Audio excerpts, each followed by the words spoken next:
Bonjour les taureaux et bienvenue dans cette nouvelle vidéo. Donc on va voir un petit peu les énergies et ce qui arrive à vous sur le mois de janvier 2023. Et puis on va voir un petit peu les messages des cartes qui arrivent pour vous.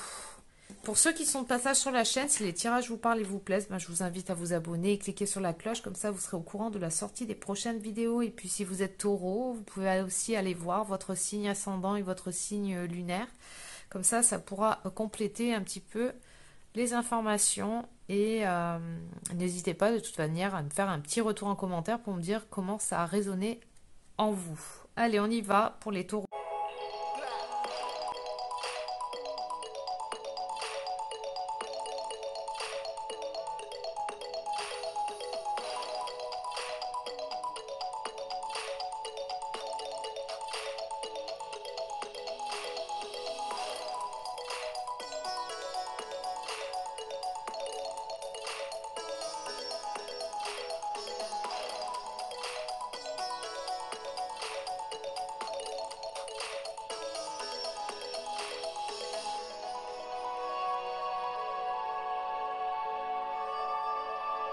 Qu'est-ce que je peux vous dire sur ce mois de janvier 2023, que je ne me trompe pas et que je ne dise pas 2022.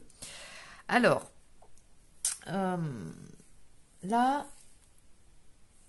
il y a des cartes un petit peu, on vous demande vraiment de vous écouter, vous.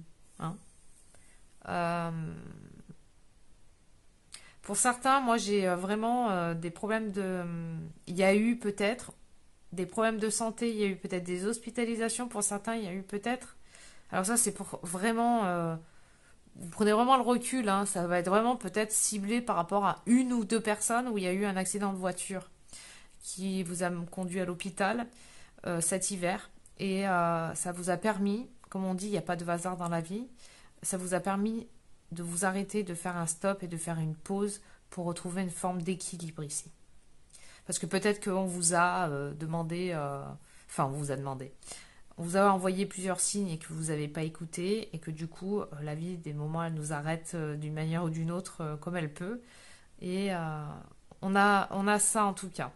Après, pour d'autres, ça va être vraiment d'être à l'écoute de soi et de regarder, de faire comme une sorte de bilan par rapport aux accidents de parcours, aux défis de vie que vous avez pu avoir par le passé, pour essayer de remettre un petit peu d'équilibre par rapport à ça et d'en tirer des leçons pour sortir de ça, pour ne pas reproduire et trancher et aller de l'avant. On a une force là. Il y a, comme on est en train de vous dire, parce que vous êtes le magicien de votre vie. C'est vous qui détenez la victoire. Prenez bien conscience que la vie vous accompagne. Vous êtes guidé en fait. Vous n'êtes jamais seul. Il y a peut-être eu pour certains le décès d'un proche. Il y en a qui vont avoir peut-être un... Comment ça s'appelle qui vont récolter oh là là, j'ai pas le mot.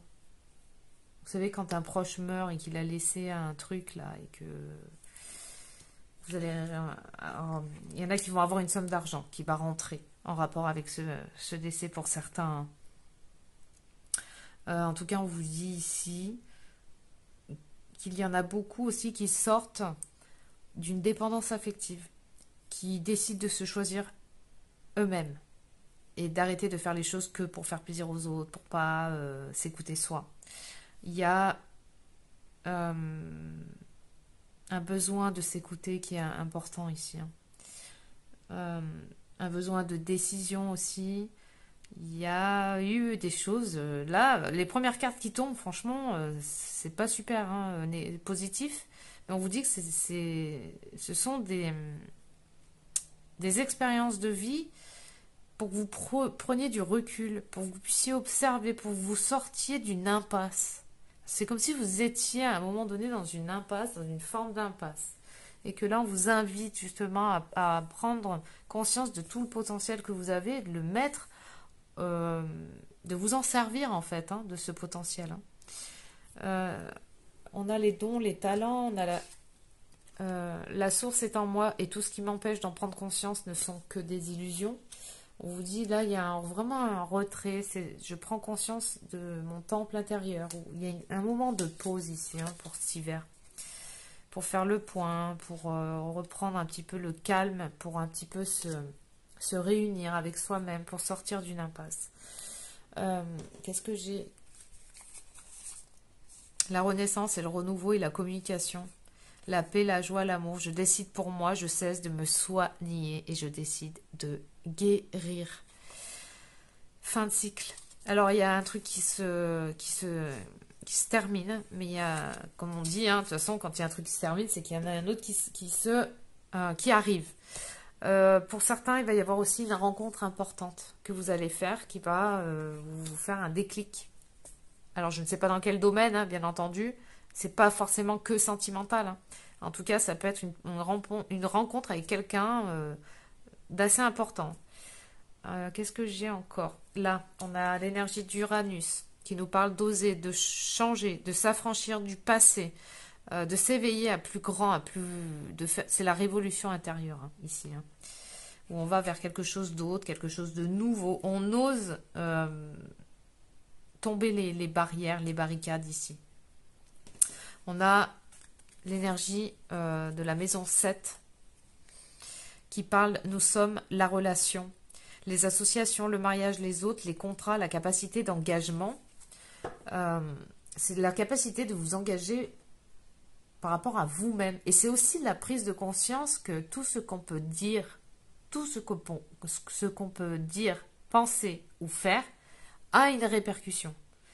Ça, c'est une loi universelle qui est très importante d'en prendre conscience. C'est nos paroles qui sortent de notre bouche, nos pensées voyagent, nos actes engendrent une cause, donc engendre un effet.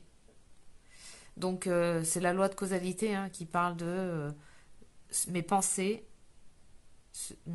vont engendrer un effet, mes paroles vont engendrer un effet aussi. Donc c'est vraiment de prendre conscience de tout ça, même si c'est pas perceptible, en tout cas ça l'est. Vous avez envie de quelque chose là, vous avez envie de quelque chose de nouveau là. Alors il y a eu des jalousies, peut-être au niveau de la famille.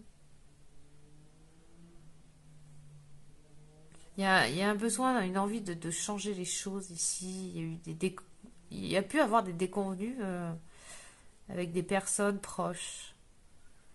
Il y a un travail ici à faire sur une possible blessure. Alors ça peut être une blessure d'humiliation, de trahison.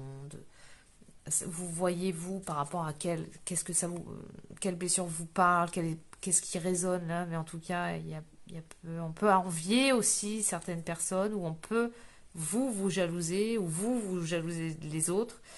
On vous dit que cette manière de faire n'est pas féconde. Il y a un travail à faire par rapport à ça. Il y a une prise de distance à faire ici pour vous réunir avec vous-même, faire la paix avec certaines choses liées à votre passé. Mais c'est dingue parce que là, on insiste. Là, c'est comme si on disait l'univers va pas vous lâcher. Mais tous les signes, c'est général quand je dis ça. C'est pas que vous les taureaux.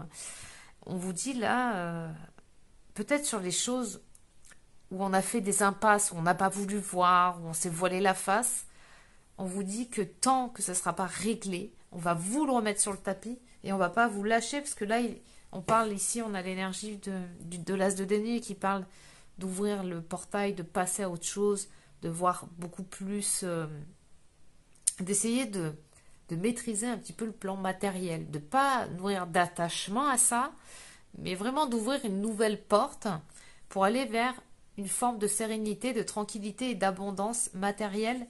Mais ça, c'est pas sans vous. C'est vraiment aussi...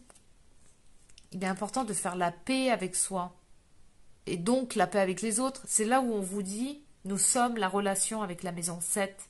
C'est que si je me fais du mal à moi-même, comme nous sommes tous reliés les uns aux autres, ou si je fais du mal à l'autre, c'est comme si je faisais du mal à moi-même.